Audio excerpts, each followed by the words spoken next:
नहमदुहु व नुसल्ली व नुसल्लिमु अला रसूलिहिल करीम अम्मा बाद फ़अऊज़ु बिल्लाहि मिनश शैतानिर रजीम बिस्मिल्लाहिर रहमानिर रहीम इन्ना नहनु नज़्ज़लना ज़िक्रा व इन्ना लहु लहाफ़िज़ून सदक़ल्लाहुल अज़ीम व बल्लगना रसूलुहुन नबियुल अमीनुल करीम व नहनु अला ज़ालिका लमिनश शाहिदीन व शाकिरीन वल्हम्दुलिल्लाहि रब्बिल आलमीन जमीआ। अज़ीज़ान मोहतरम, अल्लाह वहदहु ला शरीक का बेपनाह करम है कि उसने अपने महबूब के सदक़े में हमें और आप सबको ये तौफ़ीक़ बख्शी है कि हमने उसके प्यारों के ज़िक्र के साथ साथ उसके सबसे ज़्यादा महबूब और मुक़र्रब जनाब मुहम्मद रसूलुल्लाह सल्लल्लाहु अलैहि वसल्लम पर नाजिल होने वाली किताब के तज़किरे भी करते हैं। कुरान मुक़द्दसा को अल्लाह तबारक व तआला ने बेशुमार बरकतें और सआदतें बांटने वाला और इस मुबारक किताब के अंदर पूरी इंसानी ज़िंदगी सिमट कर अपने आप को बेहतर करने की कोशिश में इनकी मुक़द्दस आयतों के ज़रिए अपनी ज़िंदगी को बेहतर बनाने का एक सलीक़ा भी हमें नसीब होता है। अज़ीज़ान गिरामी, अल्लाह तबारक व तआला ने कुरान मुक़द्दसा में वो खूबियाँ इंसानों के लिए ज़ाहिर फरमाई हैं जिसके तज़किरे जिस पर कसरत से अहादीस तय्यबा अहादीस नबविया वारिद हैं। बिला किसी शुबह के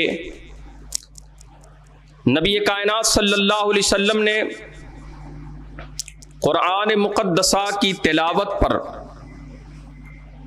बल्कि बाद रिवायतों में यहाँ तक आता है कि कुरान पाक की तिलावत के साथ साथ कुरान पाक का देखना और चूमना भी इबादत व सवाब है। सही बुखारी की हदीस नंबर 5027 है। नबी कौनैन सल्लल्लाहु अलैहि वसल्लम ने इरशाद फरमाया, खैरुकुम मन तअल्लमल कुरान व अल्लमहु, तुम में बेहतरीन शख्स वो है जिसने कुरान सीखा और दूसरों को कुरान सिखलाया। पता ये चला कि कुरान पढ़ना भी इबादत है, कुरान को पढ़ाना भी इबादत है, और जिस मुबारक किताब के पढ़ने, पढ़ाने, देखने, सुनने और सुनाने पर सवाब है, तो सिर्फ सवाब ही नहीं है बल्कि अल्लाह के नबी सरवरे कायनात सल्लल्लाहु अलैहि वसल्लम ने इरशाद फरमाया, जब कोई बंदे मोमिन कुरान पाक को तिलावत करता है तो जब तक वो तिलावत करता रहता है अल्लाह की रहमत उसकी तरफ मुतवज्जा रहती है। यानी आप अगर मुशाहिदा करें तो कुरान वो मुबारक और मुक़द्दस किताब है जिसको बेशुमार ज़बानों के अंदर उसका तर्जमा किया गया, कुरान के मानी और मफ़ाहीम को ज़ाहिर किया गया, आसान किया गया।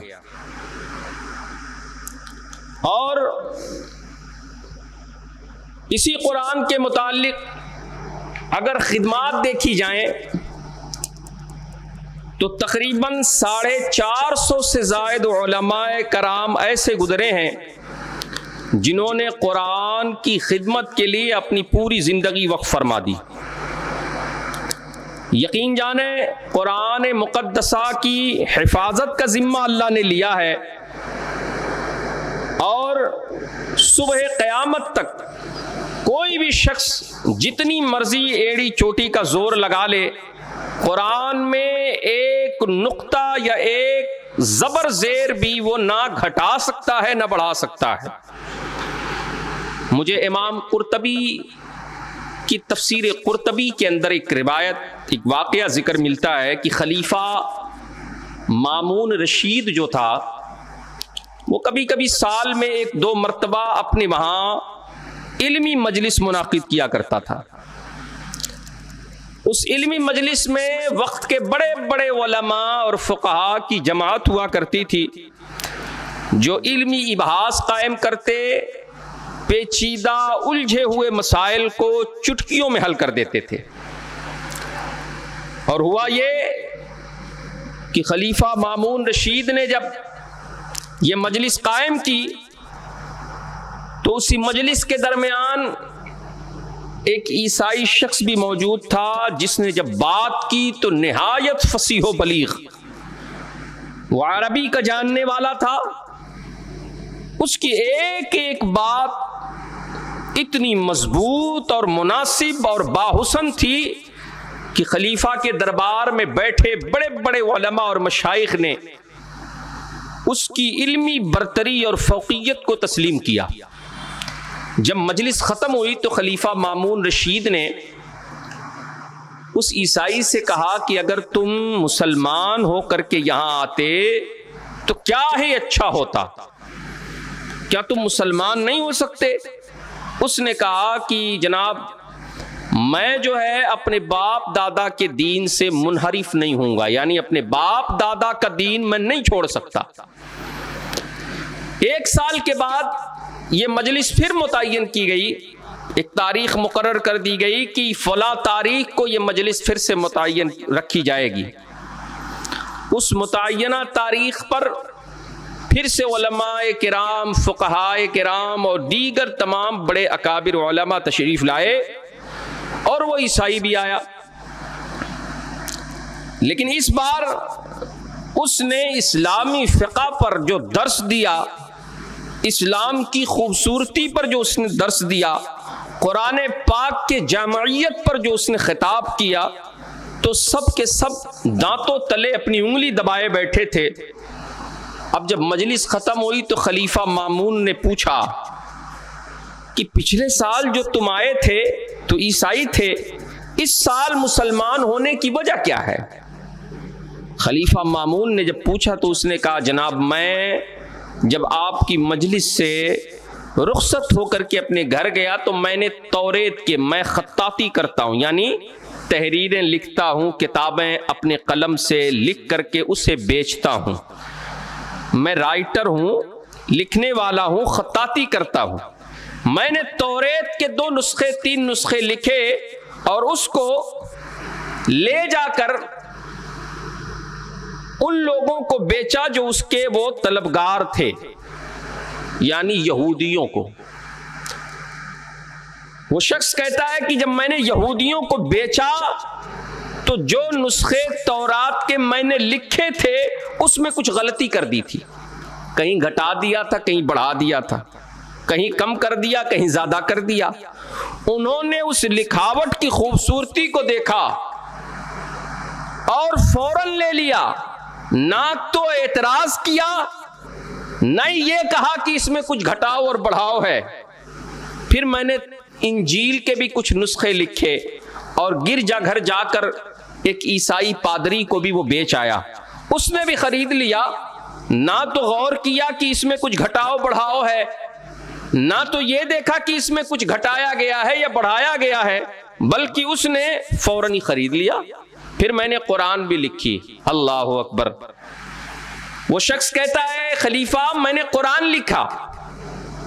कुरान लिखने के बाद मैं मुसलमानों की बस्ती में गया और जब जिस तरह मैंने तौरात और इंजील के अंदर कुछ घटा बढ़ा दिया था, इसी तरह मैंने कुरान के अंदर भी घटाया बढ़ाया। लेकिन जब मुसलमानों को मैंने कुरान बेचना चाहा, अल्लाह अकबर, तो मैंने जब मुसलमानों को कुरान बेचना चाहा तो जो भी मुसलमान कुरान खरीदना चाहता सबसे पहले वो कुरान को पढ़ के देखता। पूरे नुस्खे को जब वो पढ़ लेता तो जाहिर है मैंने उसमें भी घटाव बढ़ाव किया था, और घटाव बढ़ाव करने की वजह से जब कोई मुसलमान उसमें कमी और बेशी देखता, घटाव और बढ़ाव देखता, तो वो नुस्खा लेने से इनकार कर देता, कुरान खरीदने से मना कर देता। तो पता ये चला, मेरे दिल ने इस बात की गवाही दे दी कि जिन किताबों के खरीदार घटाव और बढ़ाव की वजह से उसको बिला किसी चूनो चरा के ले लेते हैं, वो दीन हक हो ही नहीं सकता, बल्कि कुरान ही सच्चा आसमानी किताब और अल्लाह का कलाम है, जिसकी जामियत और खूबसूरती यह है कि जब इसे कोई घटा बढ़ा दे तो खरीदने वाला मुसलमान यूं ही नहीं खरीद लेता, बल्कि परखता है कि यह सच्चा है कि नहीं है, परखता है, जानता है कि यह सही है कि नहीं है, सही नुस्खे इसके जो कुरान की आयतें हैं वो सही लिखी गई हैं कि नहीं लिखी गई हैं। बस जब मैं उन नुस्खों को लेकर के घर गया तो मेरे दिल ने फौरन के फौरन मोहम्मद अरबी जनाब मोहम्मद रसूलुल्लाह सल्लल्लाहु अलैहि वसल्लम का कलेमा पढ़ लिया और सच्चे दिल से मुसलमान हो गया। तो ये कुरान की अजमत है कि एक ईसाई भी जब कुरान लिखता है तो उसके दिल में अल्लाह तबारक व तआला कुरान की अजमत को पेवस्त कर देता है। मेरे अजीजों, कुरान पाक की अजमत बेशुमार है और इस अजमत को शुमार करने के लिए बहुत ज्यादा वक्त की जरूरत है। यानी मैं आपको कहूं कि एक शख्स को बड़ी लंबी जिंदगी दे दी जाए फिर भी उसके लिए यह मुमकिन नहीं है कि कुरान की अजमत को वो समझ सके या किसी दूसरे को समझा सके। अल्लाह रब्बुल इज्जत ने कुरान पाक में इरशाद फरमाया कि मैंने इस कुरान को ऐसा मुकद्दस, बाबरकत और मुतहर बनाया है कि जो भी इसको पढ़ता है, तिलावत करता है, अल्लाह ताला उसके कल्ब को पाक कर देता है। यानी कल्बी पाकीज़गी का भी दरिया है। अब मैं आपको बताऊं कि अल्लाह के नबी सरवरे कायनात सल्लल्लाहु अलैहि वसल्लम पर नाजिल होने वाली ये मुकद्दस किताब किस कदर बाबरकत है, आप अंदाजा लगाएं। अल्लाह रब्बुल इज्जत इरशाद फरमाते हैं, अगर मैं कुरान को किसी पहाड़ पर नाजिल करता, किसी पहाड़ पर, पहाड़ तो आप समझते हैं कितना मजबूत और वसी होता है, कोहे हिमाला, आप हिमालय के पहाड़ को देखें कितनी वसअतें रखता है, कई किलोमीटर की दूरी से उसकी बुलंदी नजर आती है। अंदाजा लगाएं अगर अल्लाह चाहता तो इस कुरान को उसी पहाड़ पर नाजिल कर देता। कुरान कितनी बाअज़मत और बुजुर्गी वाला है, आप इसका अंदाजा लगाएं इस बात से कि अल्लाह तबारक व तआला ने कुरान पाक को पहाड़ों पर नाजिल फरमाता तो पहाड़ रेजा रेजा हो जाते, अगर दरियाओं पर उतारता तो दरियाएं खुश्क हो जाती, अगर वो किसी और मजबूत तरीन चीजों पर नाजिल करता तो वो उसे बर्दाश्त नहीं करती। लेकिन कुर्बान जाए कल्बे मुस्तफा पर, कुर्बान जाए कल्बे मुस्तफा पर, जिस पर कुरान जब उतारा गया तो ऐसा उतारा गया कि जब कुरान उतरा तो मुबारक व मसऊद था, और उतरने के बाद अल्लाह के नबी सल्लल्लाहु अलैहि वसल्लम ने जब कुरान सहाबा को सुनाया तो सहाबा सुन के झूम उठते थे। यानी कल्ब पर नाजिल होना, अब आप अंदाजा लगाएं कि एक तरफ पहाड़ जैसा सख्त चीज है, पहाड़ जैसी मजबूत चीज है, एक तरफ इंसान का दिल है, एक तरफ इंसान का सीना है, दोनों की मजबूती को अगर इसको परखा जाए तो हर अक्लमंद आदमी यही कहेगा कि पहाड़ ज्यादा मजबूत है, पहाड़ ज्यादा सख्त चीज है। लेकिन कल्ब पर उतारा और कल्ब ने उसे बर्दाश्त कर लिया, कल्ब ने उसे उसके उस उतरने को बर्दाश्त कर लिया और पहाड़ नहीं बर्दाश्त करता। पता क्या चला, ये कल्ब अगर किसी और का होता तो बर्दाश्त नहीं कर पाता, ये कल्ब कोई और नहीं बल्कि मुस्तफा जाने रहमत का है। तो जब मुस्तफा के कल्ब का आलम ये है कि आपके कल्ब की मजबूती पर कुरान नाजिल किया जाए तो कुरान अल्लाह का उस कल्ब पर नाजिल हो सकता है। तो अंदाजा लगाएं फिर मुस्तफा की जात वाला सिफात मजमूई तौर पर किस कदर अल्लाह ने औसात और जो है मजबूती अता फरमाई होगी। अंदाजा लगाएं इस बात से कि अल्लाह तबारक व तआला ने कलाम पाक को जो खूबियां अता फरमाई वो पिछली किसी किताब को वो खूबी नहीं।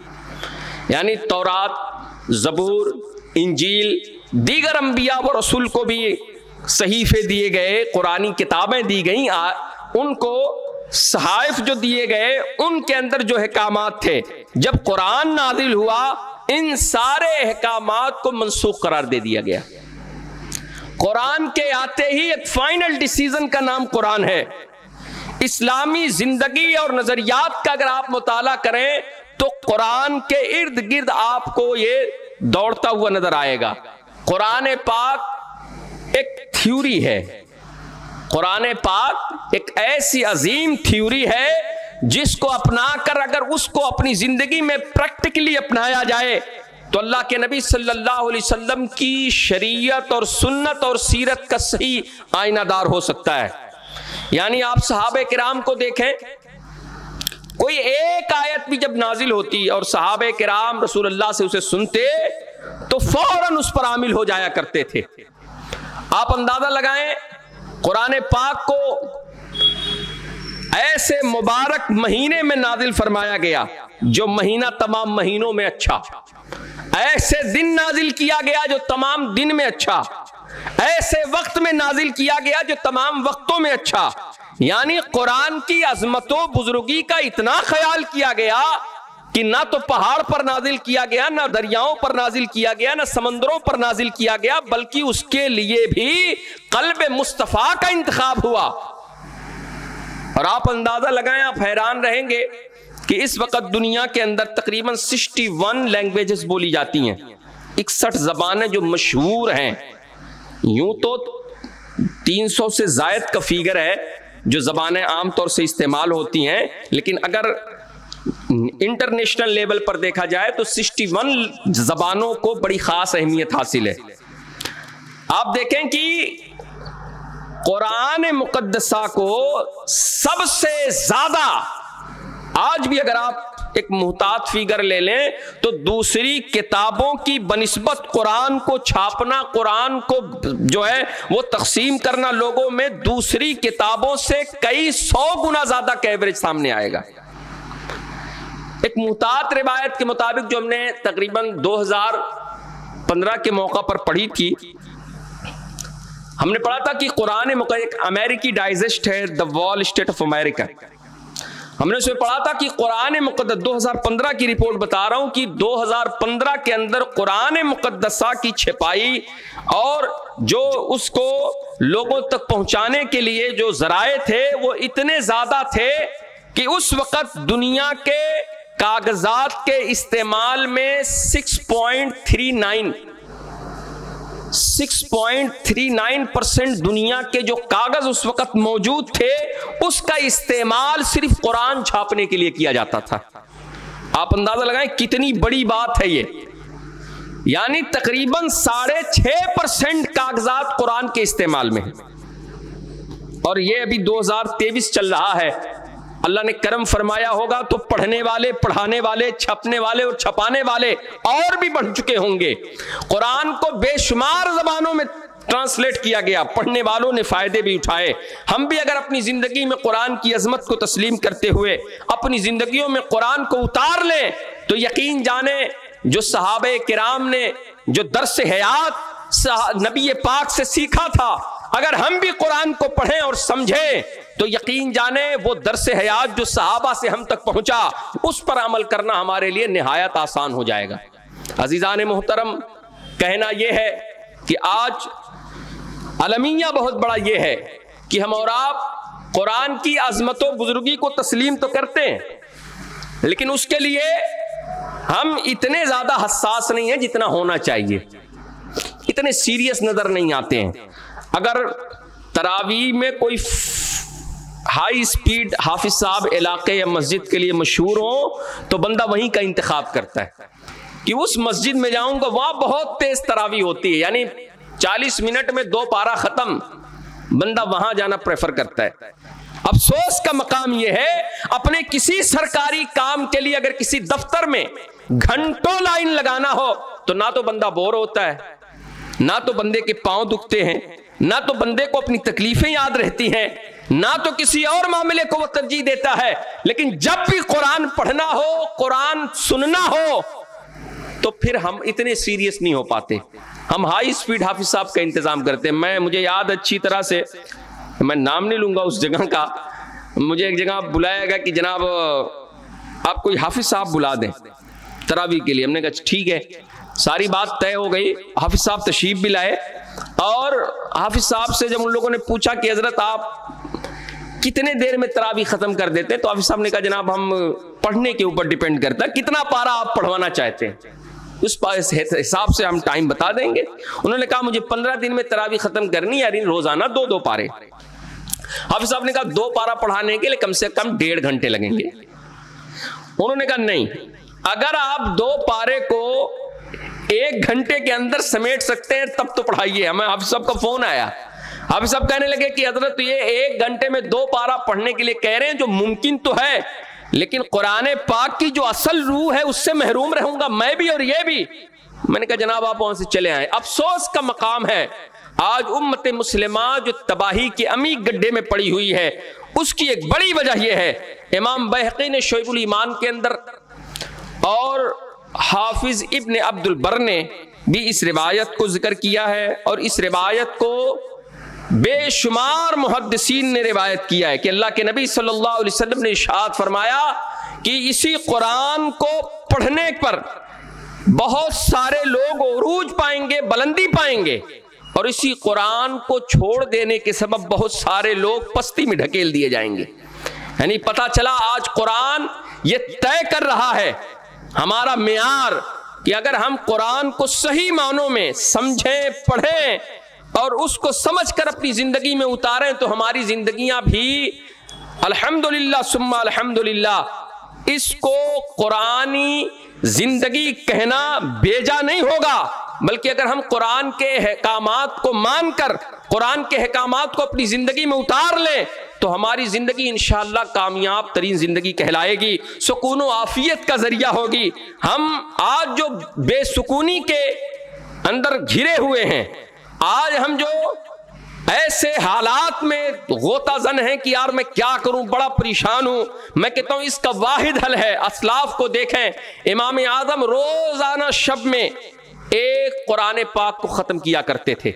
हजरत सैयदना मौला अली कर्रमल्लाहु वजहुल करीम के मुतालिक एक रिवायत मिलती है कि सैयदना अली मुर्तजा कर्रमल्लाहु वजहुल करीम रोजाना 3 मरतबा कुरान पाक खत्म किया करते थे।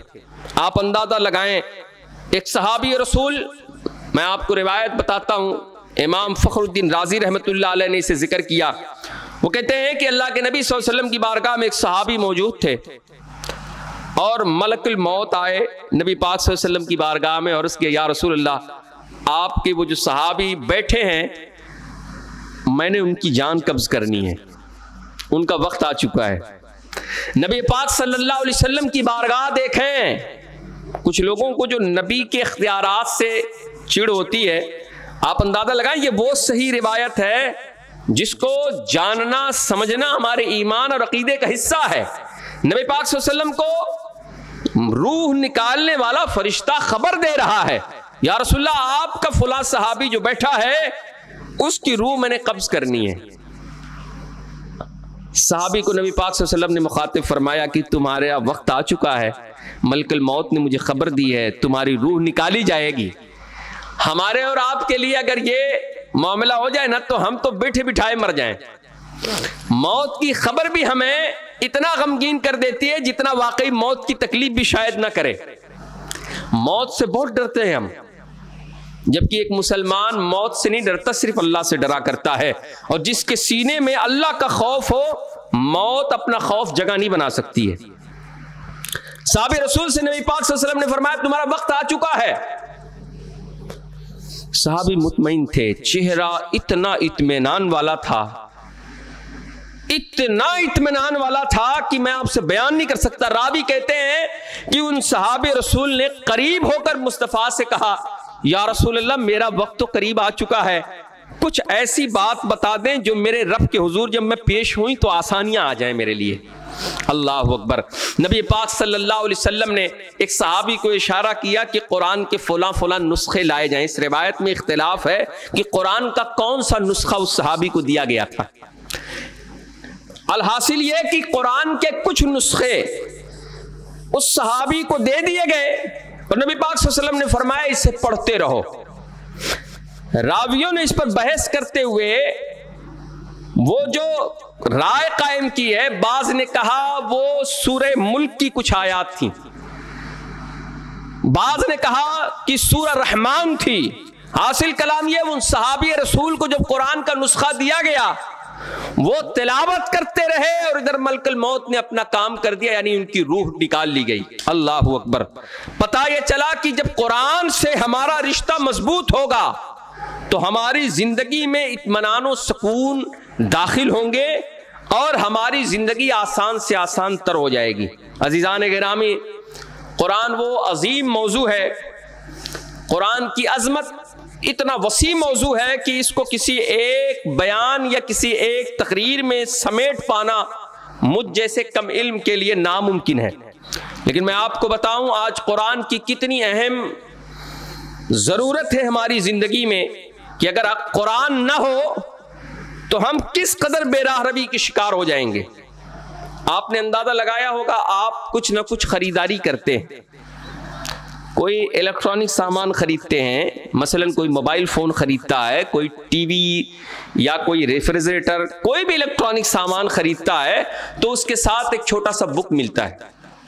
आपने गौर किया होगा, एक छोटा सा बुक मिलता है, एक छोटी सी किताब मिलती है जिसे यूज़र गाइड कहा जाता है।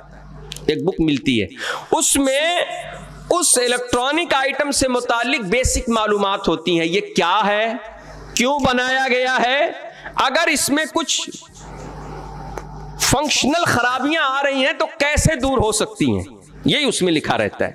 हाँ, अगर कोई पार्ट की डिफिकल्टी है या कोई मैकेनिकल कोई प्रॉब्लम है तो उसमें उसका कोई सोल्यूशन नहीं होता, उसके लिए अलग से कोई मैकेनिक अरेंज करना होता है हमने, या किसी वर्कशॉप में उसे दिखानी होती है हमें।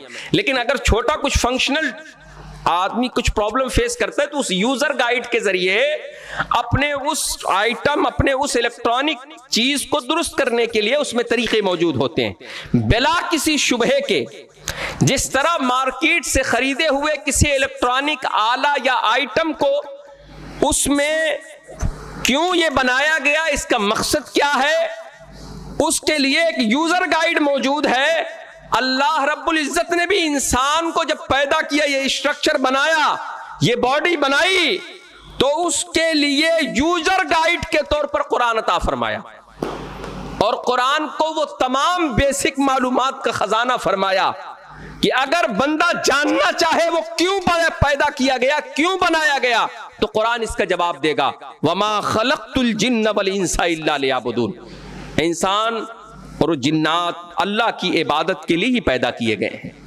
तो पता ये चला कि कुरान हर इंसान की जरूरत है। कोई ये कहे कि भाई कुरान मेरी जरूरत नहीं है, माज़अल्लाह, सदबार माज़अल्लाह, तो गोया वो सिर्फ कलामे पाक का इनकार नहीं बल्कि अलियाज़ु बिल्लाह ताला वो अल्लाह का इनकार कर रहा है, क्योंकि कुरान कलामे इलाही है, अल्लाह की सिफत है और इस सिफत का इनकार गोया अल्लाह का इनकार है। अगर कोई शख्स अपने आप को यह कहता है कि मेरी जिंदगी कुरान के बगैर गुजर सकती है और कुरान के बगैर मैं हिदायत पर रह के अपनी जिंदगी गुजार सकता हूं, तो यह नामुमकिन है, इम्पॉसिबल है, क्योंकि कुरान वो दस्तूर हयात है जो अपने अंदर बेशुमार खूबियां समेटे हुए है। इंसान की इंसानियत अगर कायम है तो इसी कुरान के बदले में है। नबी पाक सल्लल्लाहु अलैहि वसल्लम को अगर आप देखें, एक सहाबी रसूल आए, सही मुस्लिम के अंदर ये रिवायत मौजूद है, एक सहाबी रसूल नबी हजरत सैयदा आयशा सिद्दीक़ा रदी अल्लाह ताला अन्हा के पास आए। एक सहाबी रसूल अर्ज की कि मुझे कुरान के मुताल्लिक बताएं, कुरान क्या है। एक सहाबी की बात कर रहा हूं मैं। सही मुस्लिम के अंदर एक रिवायत मौजूद है और इसी रिवायत को कई दूसरे मुहद्दिसीन ने भी जिक्र किया है, यहां तक कि इमाम अहमद इब्न हंबल ने अपनी मुस्नद अहमद इब्न हंबल में भी जिक्र किया। इमाम हाकिम ने अल मुस्तदरक अल सहीहैन के अंदर भी ये रिवायत जिक्र की है कि एक सहाबी रसूल हजरत सैयदा आयशा सिद्दीक़ा रदी अल्लाह ताला अन्हा के पास आए और अर्ज किया, कुरान के मुताल्लिक मुझे बताएं। उन्होंने अर्ज की, क्या तुमने नबी पाक को नहीं देखा? अल्लाहु अकबर। साहबे रसूल कहते हैं कि मैंने तो यकीनन नबी पाक को देखा है। तो नबी पाक को जब तुमने देख लिया, सैयदा अम्मा आयशा फरमाती हैं, जब तुमने नबी को देखा है तो कुरान अमली तौर पर नबी पाक सल्लल्लाहु अलैहि वसल्लम कुरान का अमली जामा है। यानी जिसने कुरान को देखना है वो नबी को देखे, जिसने कुरान को समझना है वो नबी को समझे, जिसने कुरान पर ईमान लाया है वो कुरान पर ईमान लाने के बाद यकीनी तौर पर रसूल अल्लाह के ईमान लाने पर भी अपने आप को राजी कर लेगा। यानी यकीन जाने ये वो अजीम सरमाया है जो इंसान की जिंदगी में जब उतरता है तो इंसान को पस्ती से औज सरैया तक पहुंचा देता है। कुरान वो ज़ाब्ते हयात है जहां इंसानियत अपना दम तोड़ती है, वहां कुरान के एजाजात ऐसे निखर के सामने आते हैं कि इंसानियत फिर से दोबारा जिंदा हो जाती है। और अगर आप मुल्कों का जायजा लें, हमारा मुल्क पड़ोसी है चीन, उसने 2006 के अंदर नेशनल लेवल पर उसने अपने मुल्क में कुरान बैन करने का फैसला किया था। आपको मैं बताऊं कि चीन के अंदर 2006 के अंदर कुरान को मुस्तकिल तौर पर बैन करने की मांग उठी थी और वहां की लादीनियत इस बात के लिए लोगों को उकसा भी रही थी कि जो कुरान हम तुम्हें देंगे वो तुमको पढ़ना है, कुरान तुम खुद अपने तरफ से नहीं पढ़ सकते। मैं आपको बताऊं कि इस ऐलान के बाद दुनिया में बेशुमार एहतजाजात हुए। खुद चीन के भी एक तबके ने एहतजाज किया कि कुरान जो अल्लाह का किताब है, कलामुल्लाह है, उसे हम ना तो बदलेंगे ना तुम्हारा दिया हुआ कुरान पढ़ेंगे। लेकिन मैं आपको बताऊं एक ऐसी तब्दीली आई थी, सन 2007 के इब्तिदा की बात है। अल्लाह रब्बुल इज्जत ने चीन के अंदर मुसलमानों को कुरान जो उस वक्त जो रेशियो था, जो फिगर था कुरान पढ़ने वालों का, वो बढ़ करके 13% का इजाफा हुआ। सिर्फ और सिर्फ 7 महीने के अंदर, सिर्फ और सिर्फ 7 महीने गुजरा था, अल्लाह ने वहां के लोगों के कल्ब पर कुरान को ऐसे उसकी मोहब्बत डाल दी। अब तक जो लोग कुरान पढ़ते थे, समझते थे, समझाते थे, उनमें 13% का इजाफा हो गया। फिर वहां की गवर्नमेंट को यह फैसला लेना पड़ा कि हमारा ये स्टैंड जो था इसे हम वापस लेते हैं। पता चला कि कुरान ऐसी अजमतों का हामिल है कि जब जब इससे कोई टकराया तब तक वो मुंह के बल खाया है। हजरत सैयदना इमाम अहमद इब्न हंबल ने बड़ी कुर्बानियां दी अपने जमाने में। बेशुमार लोगों ने कुरान के मखलूक होने पर बातें कही। इमाम अहमद इब्न हंबल को कोड़े लगाए गए, जेल में तक बंद कर दिया। जब जेल से इमाम अहमद इब्न हंबल को निकाला और किसी शख्स ने उनसे पूछा कि अच्छा ये बताएं, जेल में रह करके आपको तो बड़ी सऊबत हुई, आपको बड़ी तकलीफ हुई, बड़ा टॉर्चर किया गया, बड़े हालात आपके खराब हो गए। आपने फरमाया अल्लाह का शुक्र है, अगर मुझे जेल में तकलीफें आई हैं तो मेरे किसी जुर्म की बुनियाद पर नहीं आई हैं, बल्कि मैं अल्लाह के कलाम की हिफाजत करते हुए तकलीफें बर्दाश्त की हैं। मुझे यकीन है एक एक जख्म, एक एक तकलीफ के बदले अल्लाह मुझे सवाब भी अता फरमाएगा और मेरे दर्जात को भी अल्लाह बुलंद फरमाएगा। इमाम अहमद इब्न हंबल के अलावा आप देखें खिलाफत बगदाद के मौके से जब फितने चंगेज रूनुमा हुआ और उसके पोतरे हिलाकू खान ने बगदाद और गरनाता की तबाही करनी चाहिए, उस वक्त एक अजीम बुजुर्ग थे, उन्होंने कुरान से मुताल्लिक अहकामात लोगों को सुना सुना कर और अल्लाह की तरफ दावत दिया करते थे।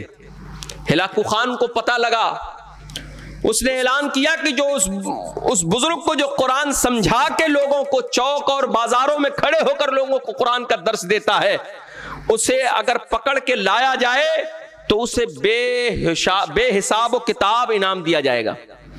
कई लोग तैयार हो गए, हिलाकू खान के दरबार तक उसे पहुंचाया गया और उस अल्लाह वाले मर्द मुजाहिद ने कुरान के मुताल्लिक जो खिताब हिलाकू खान के खेमे के सामने किया, तारीख गवाह है, तकरीबन 1000 से जायद मंगोलों ने कलेमा हक पढ़ के अपना दामन इस्लाम से वाबस्ता कर लिया।